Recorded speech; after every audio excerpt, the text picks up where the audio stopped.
Ça fait longtemps, non? Bon, vous avez vu le titre. Je donne assez peu de nouvelles, mais vous avez certainement besoin d'un contexte. En 2024, je bosse pour les Jeux Olympiques et Paralympiques de Paris. Puis ça s'arrête, et paf, c'est le chômage. Sur le coup, je me suis dit que c'était assez l'enfer. Vrai! Aujourd'hui, j'aimerais revenir sur cette année, qui est pas tout à fait comme les autres. Dans mon ancien travail, tout se passait à merveille. J'étais heureux d'y aller, j'avais des amis, j'aimais même les RH. C'est pour dire. Alors quand mon contrat s'est arrêté, c'est un petit peu comme si le monde s'écroulait autour de moi. Le dernier jour, je me rappelle avoir passé un moment avec une collègue dans sa voiture où on pleurait tous les deux à chaudes larmes parce qu'on venait de tilter qu'on se verrait plus tous les jours. Et le lendemain, plus de réveil, plus de médailles, plus de flammes olympiques, juste une grosse frige. Après 2 ans à me lever pour un projet qui me passionnait énormément, je me suis réveillé sans projet. Parce que même si je savais que la fin allait arriver, elle était pas tout à fait arrivée. Du coup, j'ai pris le premier projet que j'ai trouvé et je suis allé à Édimbourg. Pour voir ma petite sœur. Voilà. Welcome, traveler. J'ai vu Edinburgh, j'ai vu le Loch Ness, j'ai vu les Highlands. C'est vrai que je suis plutôt anglophone comme mec. J'ai eu la chance de pas mal voyager ces dernières années.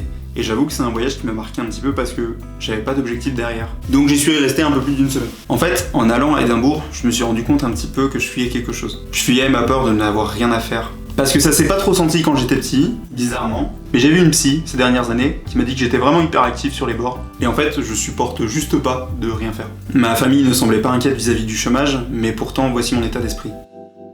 Ouais, c'est un écran noir. C'est à peu près comme ça que je voyais la vie 2 mois après le début de mon chômage. Et pourtant, vous connaissez ma passion pour internet, les lives, les vidéos, c'est quelque chose qui m'a toujours animé. Et je pourrais pas vous dire le nombre de fois où je me suis dit fais un live, fais une vidéo, mais j'avais vraiment zéro motivation. En fait, j'ai attendu que la situation change, mais elle changeait pas. Un truc que le chômage m'a appris, c'est qu'en fait, on peut échouer à tous les moments de sa vie. Aujourd'hui encore, je n'ai toujours pas la stabilité financière, émotionnelle et tout le reste que j'aimerais avoir. Mais est-ce que j'ai vraiment échoué? Et je pense que la réponse c'est non, j'ai grandi. J'ai jamais autant pris soin de moi, j'ai jamais autant fait de sport. Et puis un jour même, j'ai repris ma caméra. Pour un peu de contexte, j'étais au chômage depuis octobre. En mars, on me propose un contrat photo. Le contrat est super intéressant, l'événement me plaît, donc c'est le moment de relancer mon activité de freelance. À la base, juste pour une journée. Ensuite, par le hasard des choses, j'ai eu d'autres contrats photo et vidéo. Et j'ai eu aussi beaucoup de refus à côté de CDI, de CDD. Alors j'ai continué à avancer, à faire ce que j'aimais, c'est-à-dire faire de la photo, faire de la vidéo. À ce moment, j'ai investi un peu plus de 2000 € dans mon nouvel appareil photo, un Sony A7 III, et c'est avec ce nouvel appareil que j'ai couvert une dizaine d'événements depuis mars. Et même d'un point de vue perso, cet appareil photo m'a beaucoup suivi ces derniers temps parce que ce que j'aime, c'est photographier un moment, un souvenir.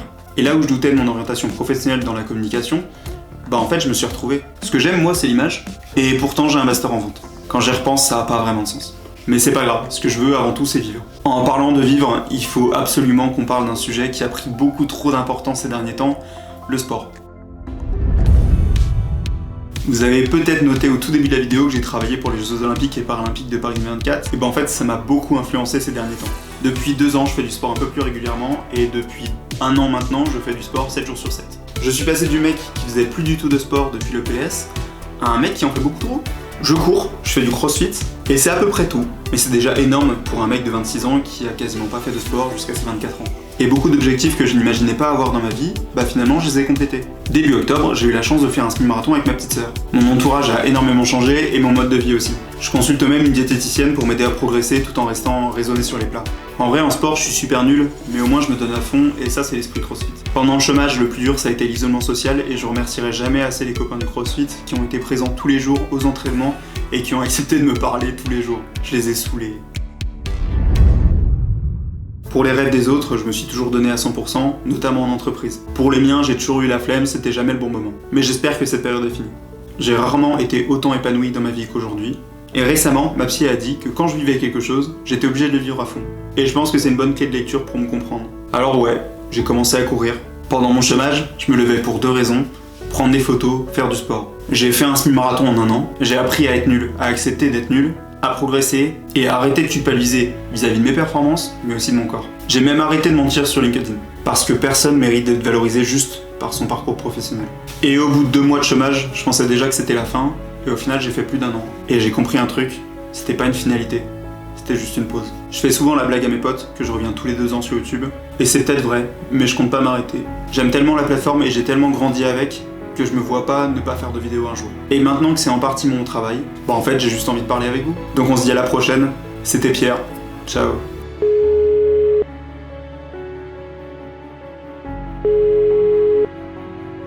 Pierre, dis-toi que c'est qu'un mauvais moment à passer, d'accord? Je sais que c'est une période difficile, mais surtout il faut rien lâcher.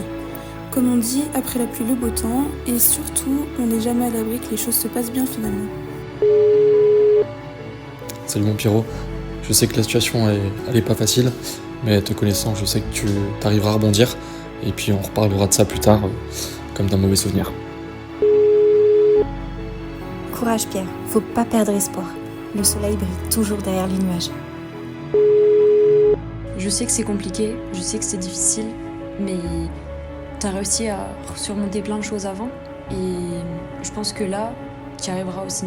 Ça va prendre du temps, ça va être compliqué, tu sais pas où tu vas aller, tu sais pas ce que ça va donner, mais prends le temps. Prends le temps de te poser, prends le temps d'essayer, prends le temps de te tester, et tu verras que le meilleur reste à venir.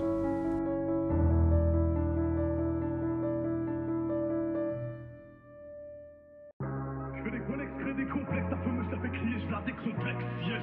Sa tête au fond de la cuvette, il va dire ce qui cache au fond de sa tête. À la recherche de la paix, derrière d'un plafond à plusieurs M. Et on le fera toujours pour les mêmes, hein. Andy, c'est